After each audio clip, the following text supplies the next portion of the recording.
Hello everyone, my name is Debbie and I read a lot of books. Today I have two audiobooks for you. So it's The Family Upstairs and The Family Remains by Lisa Jewell. And I actually started off doing this in the wrong order. I started by listening to The Family Remains and then realised it was the sequel to The Family Upstairs. So then I went and got The Family Upstairs and listened to all of that and then went back to the beginning of The Family Remains and carried it on. So yeah, I literally just read these or listened to them back to back, so it just felt like one really long book. Yeah, so I'll get you the blurbs of both of them and then you'll understand how they're all connected. Alright, so this is for The Family Upstairs. In a large house in London's fashionable Chelsea, a baby is awake in her cot. Well fed and cared for, she is happily waiting for someone to pick her up. In the kitchen lie 3 decomposing corpses. Close to them is a hastily scrawled note. They've been dead for several days. Who has been looking after the baby? And where did they go? 2 entangled families. A house with the darkest of secrets. So that was The Family Upstairs, and then you've got the blurb for The Family Remains. London, June 2019, early morning. On the foreshore of the River Thames, a bag of bones is discovered. Human bones. DCI Samuel Owusu quickly sends the bag for forensic examination. The bones are those of a young woman killed by a blow to the head many years ago. Also, inside the bag are the seeds of a rare tree which lead DCI Owusu to a mansion in Chelsea where nearly 30 years previously, 3 people lay dead in a kitchen while the baby waited upstairs for someone to pick her up. So it was having read the blurb that I realised that I needed to go back to the other one, because as from the blurb you can tell that it carries on from The Family Upstairs. Both of them are actually set in the present day, and then in The Family Upstairs you get flashbacks of the people recounting their time in the house. So the first one was read by Bea Holland, Dominic Thorburn and Tamarin Payne. And then The Family Remains was read by Bea Holland, Hugh Quashie, Eleanor Tomlinson, Josh Dillon, Dominic Thorburn and Thomas Judd. So you might have noticed there's a couple there that overlap from both. They are playing the same characters. It was really fun to see Hugh Quashie on The Family Remains audiobook because I watched him in Holby City for years. I loved him as Eric Griffin on Holby. And he's done so well in his career. But then you also got the reuniting, I guess, of Eleanor Tomlinson and Josh Dillon, who were both voices on a previous audiobook that I listened to, which was The Road Trip by Beth O'Leary. So that was just an insane coincidence, really. What is going on with my hair today? My fringe doesn't want to behave. I feel like The Family Remains technically could work by itself because you do get a lot of context, but obviously The Family Upstairs, you see the full story of the family, and actually something that happens that you find out about at the end of The Family Upstairs really is at the forefront of The Family Remains in regards to the woman's bones that washes up on the River Thames. By reading The Family Upstairs, you're in the know for that story, whereas if you read The Family Remains by itself, you're not in the know. Reading them together really is the best way to do it, I think, because you get the full story of the kids and the lives of the people inside the house. The Family Upstairs is in crime, thriller, spy and espionage. I don't know why it's in spy and espionage, because I feel like it implies something that isn't there. It's a story about abuse, because the children that survive living in the house are abused by people that moved in. The whole family is manipulated, and then you have 2 other people who kind of take over the household and stop the kids from going to school. They withhold food from them at various times, so it's quite hard listening to what happened in the house. But yeah, because when you look at the trigger warning for it, it says rape, child abuse, animal cruelty, suicide and incest. It's an average of 4 stars on Goodreads. I'm not surprised, because I did find it quite a page turner. In the first book, well, to be fair, through both of them you're looking at Libby Jones, who on her 25th birthday finds out that she has inherited a house from her parents who died when she was a baby. She finds out that she's inherited this mansion on the Thames, and she finds out who her birth parents actually were, and through that you find out the full horror story of what it was like for the people who actually grew up in the house of the people believed to be Libby's siblings. Yes, so as you can imagine, she just turned 25, and then you find out what happened 25 years ago when the police were called to the house with reports of a baby crying, and finds 3 dead bodies in the kitchen and a suicide note with the baby upstairs crying, seeming as if they've been well fed, and there's a little rabbit's foot that's been put in her cot for good luck. It's that whole thing of just like there were 4 children at the house that all seem to have disappeared. I admit that as well as seeing Libby, you've also got Henry, who is a narrator of sorts throughout the book. He's mainly narrating what happened in the house, because obviously Libby wasn't there for that, and so there are times when you hear as if Henry is like directly talking to Libby about her parents and her family's life in the house, obviously before she was born and when she was a baby. And Henry is a very difficult character to understand in a way. It's like I liked him but also didn't like him at the same time, because he is a victim. He is very much a victim, and then he also has quite an obsessive personality, and so there are things that he does that you do wonder about. And I'm just seeing this review on Goodreads that compares him to a younger version of Dexter. And actually, I can understand that comparison if you've ever seen the TV show Dexter, where he works for the police, but he's also a serial killer himself. I wonder how much that tells you about Henry in the book. But it's somebody who is neither black or white. It's a very grey area, because you understand that Henry is a victim in the house of great abuse, but then he has an obsession with Finn, who is brought into the house with his parents, and his parents turn to be quite manipulative people who change the dynamics of the household and bring other people into the house as well, and to the point where it feels quite like a house share almost. I found it quite clever how the story was told, because you see Libby in the present trying to understand what happened, and then you've got Henry narrating what happened in the past because he was inside the house. And then you also see the point of view of somebody else who's protecting their identity and have lived in France for quite a while, and she gets a message saying the baby has turned 25, and so she and her children travel to London to find the baby. It's obvious that she's connected to the house, but you're not actually explicitly told who she is. Obviously, as it goes through by the process of elimination, you can figure out who she is, but at first you're not completely sure what her connection to the story is, because at the beginning you're not really told how old she is. Was she one of the adults, or was she one of the children initially? And we know that 3 of the adults in the house died, apparently committed suicide according to the letter, but there were also 2 other adults in there. Well, technically 3, because you got the other couple, and then you've also got Phineas's mother. So you've got 3 adults that are unaccounted for, and a few children that are unaccounted for. So you're trying to connect the dots of who's who, especially because in Libby's chapters you have somebody pretending to be somebody else. So to be honest, reading it feels kind of complicated, but as more comes out, everything starts to slot into place and you start to understand. I'll admit, to be honest, both endings are kind of frustrating in a way, because it all comes back to Henry. And you realise you've got somebody who is very much a victim of the childhood they went through, and also they need help. Henry really does need psychiatric help to deal with all of that.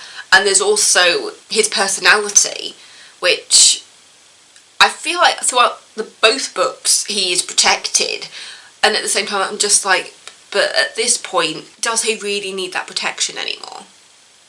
There comes a point when you do have to take responsibility, and I feel like Henry never really does that. In the second book, when they're trying to track Phineas down, because after being on the run almost for quite a long time, Phineas has kind of detached himself from the reality of what happened in the house, and he's just I'm not going back. Even when he finds out that the baby has turned 25, he grapples with himself quite a lot, and so you're aware that even through Henry's chapters, that Phineas attempted to leave the house several times, and when he finally did get out, there was no way he was returning, even to save the people that he wanted to save in regards to his siblings. Like, even though he and Henry had a very complicated relationship in regards to their friendship and how Henry felt about Phineas, ultimately there is a love and care there. So it would be an interesting character study, really, these books, because when Henry gets the chance to kind of almost redo history in a way in the second book, I just find him a very interesting, complicated character where he's likeable and unlikable at the same time. So yeah, I think Henry would be a very interesting character study. And the second book, just as I said, it carries on from the first book. Things that you found out about at the end of the first book, you realise are kind of the forefront of the police investigation in the second book. But then you also got the introduction of new characters in the second book, because you're also seeing a few years previously, because it's like set in like 2019 or something, and then you go back to 2017. It's only a couple of years before, where you see a woman called Rachel meet a man called Michael, and it's a very whirlwind romance where they meet. Her name is Rachel Gold. She runs a jewellery business. It's also quite apt. They have a whirlwind romance. They get engaged very quickly and are married very quickly. And then Michael's true colours emerge, and she realises that maybe she should have gotten more time to get to know him, but at the same time, he probably still would have been able to hide that part of his personality until marriage. It starts on their honeymoon, where Rachel is there thinking, oh, we're having quite bland sex, let's get out the handcuffs and things, and like see if changes things up a little bit. But Michael sees the toys that she's brought and accuses her of some very horrible things, and she's just there going, no, if this isn't for you, that's fine, it was just an idea. And he gets into his head that it's been done with other people, which, you know, for Rachel, like, even if she has done that kind of stuff with other people, it doesn't matter, which of course it doesn't, but Michael uses her sex life against her, essentially, and it becomes a very abusive, manipulative, gaslighting, to the point when I'm just like, Rachel, get out! And you realise how difficult it is for her to leave that relationship. Like, this was a whirlwind romance. She got married very quickly, and when Michael actually says to her, it's like I don't even know you, when they've only just gotten married, and it was like in the space of about like 3 or 4 months, I think, from meeting to getting married. And I'm just there thinking, well, of course you don't know her, because you got engaged so quickly. And, you know, nobody can truly know another person when things happen that quickly. I mean, no offence to anybody who has done that very quickly, but I do feel like you get to know somebody through a relationship, and a few months is not enough time to get the full intricacies of somebody's personality. You find out about each other through living together and going on dates. And for people who do get married quickly, they will continue to get to know each other when they get married, if it happens in a very short amount of time. Again, I'm not judging anybody who does have a shorter relationship. Obviously, especially if it's later in life, you sometimes don't need as long to get to know somebody in that way, especially if you're both on the same page of knowing what you want out of a relationship. But in this case, you know, she's young, and also the person that she falls in love with is an incredibly manipulative person. And when the gaslighting starts and you see Rachel questioning that relationship, and I'm just there thinking, girl, run, get out of this relationship. And then connecting the dots of how that ties into the rest of the story. Because at the beginning of the second book, you see Lucy, who is a character from the first book. You see her kill someone. It's a spoiler, but it's not a spoiler, because Michael is referenced in the first book, but it's at the beginning of the second book that you really start to understand Lucy's relationship with Michael, who is the father of one of her children. And it's just, there's a lot to take in. I'm not going to say too much, because obviously it's 2 books, there's a lot to spoil there. But for me, of the 2 books, I don't think I could put them in order of like enjoyment, because they were both very good and gripping in different ways. Because the first one, you're looking at this essentially house of horrors, and you're seeing what happened to the baby, but ultimately the whole story is about what happened in that house that led to the abandonment of the baby in the house. with the dead bodies in the kitchen and what happened to everybody else. And then the second book goes into what actually happened to one of the people in the house, how their remains were uncovered, and then really looking deeper into Lucy's backstory and that relationship with Michael. And then in the second book, you're looking at kind of a bit deeper into the lives of the children now, with the memories of what happened in the house, but also how their lives are affected by it in the present day. As I said, I just think Henry would be an incredible character study. Seeing a comparison to Dexter on Goodreads, I'm just like, yes, I completely understand that connection. But yeah, it's dark. It's definitely got a few twists in there as you understand what's happening. And the heart of the second book is essentially 2 murder mysteries, but one of them you're in the know about because of the first book. Yeah. It's one of those stories that's hard to talk about because it is 2 separate books and because they rely on each other so much. So yeah, I wouldn't recommend reading one without the other because it paints one complete picture. You only get half of it if you only read one of them. Admittedly, I've only seen some of the reviews for the first book and not the second one, but I feel like even though the stories are connected, the 2 stories have very different themes. As I said, the heart of the second book is an abusive relationship and the investigation of what happened to Birdie, also known as Bridget.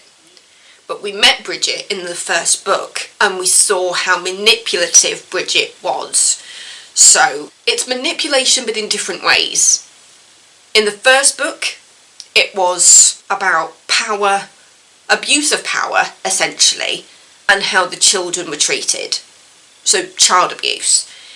In the second book, you're seeing from the point of view of Rachel, who was in an abusive marriage. So they both have stories of abuse, just in different formats, which is, I'm being very clear about those abusive relationships in the book because I can understand how that can be a trigger for so many people. So whether it's the child abuse or the relationship abuse, it is there in both books. I will say do your own research, know what you can handle, but ultimately both have abuse as a major theme. I'm not going to say I don't think I'm going to say anything else because I don't want to go too much into spoiler territory as regards to the complete stories of them. But yeah.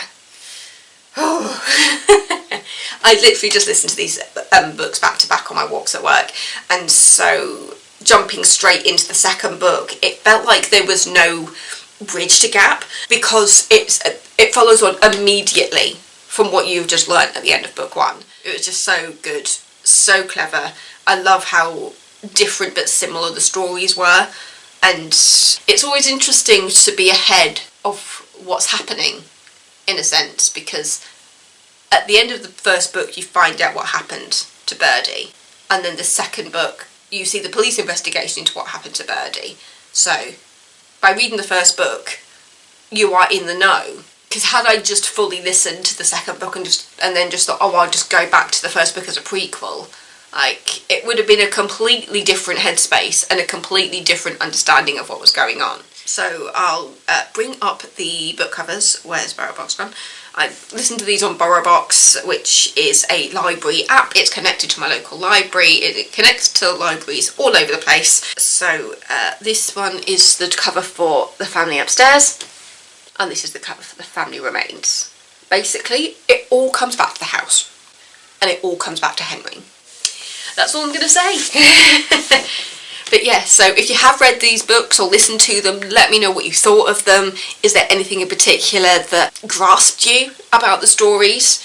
I'll admit, for the second book, I was so invested in the Rachel and Michael relationship and how she was going to get out. And then in the first book, it was Henry's chapters. It felt like he was talking to Libby because he's recounting the history. He's recounting Libby's history and his own history in the house and what led up to Libby being left upstairs while the 3 remains were in the kitchen.